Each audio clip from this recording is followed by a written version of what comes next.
राधे राधा रानी की कृपा आप सब पर सदा बनी रहे। जय श्री गणेश। आज हम गणेश चतुर्थी की व्रत कथा सुनेंगे। तो चलिए हम अपनी कथा शुरू करते हैं। एक समय की बात है कि भगवान विष्णु का विवाह लक्ष्मी जी के साथ निश्चित हो गया। विवाह की तैयारी होने लगी।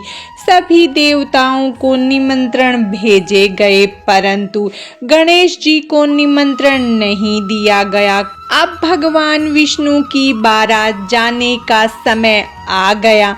सभी देवता अपनी पत्नियों के साथ विवाह समारोह में आए। उन सब ने देखा कि गणेश जी कहीं दिखाई नहीं दे रहे। तब वे आपस में चर्चा करने लगे कि क्या गणेश जी को न्योता नहीं दिया गया या स्वयं गणेश जी ही नहीं आए हैं। सभी को इस बात पर आश्चर्य होने लगा।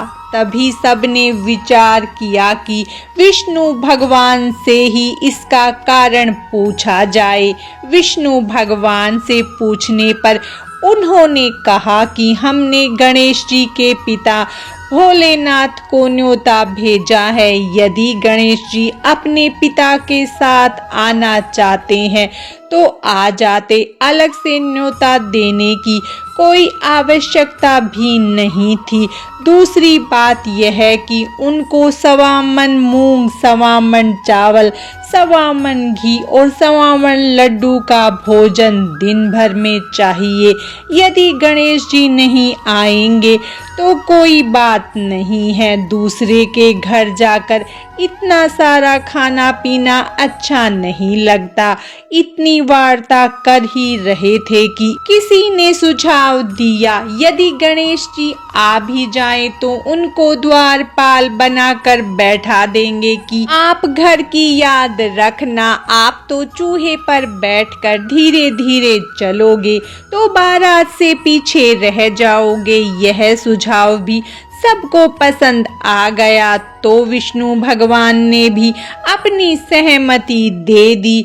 होना क्या था कि इतने में गणेश जी वहां पहुंचे और उन्हें समझा बुझाकर घर की रखवाली करने के लिए बैठा दिया गया और बारात चल दी। तब नारद जी ने देखा कि गणेश जी तो दरवाजे पर ही बैठे हुए हैं।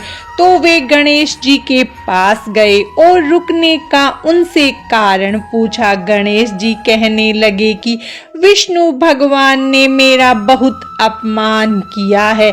नारद जी ने कहा कि आप अपनी मूषक सेना को आगे भेज दो तो वह रास्ता खोद देगी, जिससे उनके वाहन धरती में धंस जाएंगे। तब आपको सम्मान पूर्वक बुलाना पड़ेगा। अब तो गणेश जी ने अपनी मूषक सेना जल्दी आगे भेज दी और सेना ने जमीन पोली कर दी। जब बारात वहां से निकली तो रथों के पहिए धरती में धंस गए।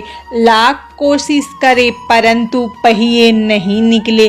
सभी ने अपने अपने उपाय किए परंतु पहिए तो निकले ही नहीं, बल्कि जगह जगह से टूट गए। किसी की समझ में नहीं आ रहा था कि अब क्या किया जाए। तब नारद जी ने कहा, आप लोगों ने गणेश जी का अपमान करके अच्छा नहीं किया। यदि उन्हें मना कर लाया जाए तो आपका कार्य सिद्ध हो सकता है और यह संकट टल सकता है। शंकर भगवान ने अपने दूत नंदी को भेजा और गणेश जी को लेकर आए। गणेश जी का आदर सम्मान के साथ पूजन किया। तब कहीं रथ के पहिए निकले। रथ के पहिए निकल तो गए परंतु वे टूट फूट गए तो उन्हें सुधारे कौन। पास के खेत में खाती काम कर रहा था, उसे बुलाया गया। खाती अपना कार्य करने से पहले श्री गणेशाय नमः कहकर गणेश जी की वंदना मन ही मन करने लगा। देखते ही देखते खाती ने सभी पहियों को ठीक कर दिया। वह खाती कहने लगा कि हे देवताओं, आपने सर्वप्रथम गणेश जी को नहीं मनाया होगा और न ही उनका पूजन किया होगा, इसीलिए तो आपके साथ ऐसा हुआ है। हम तो मूर्ख अज्ञानी हैं, फिर भी पहले गणेश जी को पूजते हैं, उनका ध्यान करते हैं। आप लोग तो देवता गण हैं, फिर भी आप गणेश जी को कैसे भूल गए। अब आप लोग भगवान श्री गणेश की जय बोल कर जाएं तो आपके सब काम बन जाएंगे और कोई भी संकट नहीं आएगा। ऐसा कहते हुए बारात वहां से चल दी और भगवान विष्णु का लक्ष्मी जी के साथ विवाह संपन्न कराकर सभी सकुशल घर लौट आए। हे गणेश जी महाराज, आपने भगवान विष्णु का जैसे कार्य संपन्न किया वैसा कार्य सबका संपन्न करना। कहते सुनते हुकारा भरते सभी पर कृपा करना। बोलो गजानन महाराज की जय, गणेश जी भगवान की जय। गणेश चतुर्थी की व्रत कथा समाप्तम।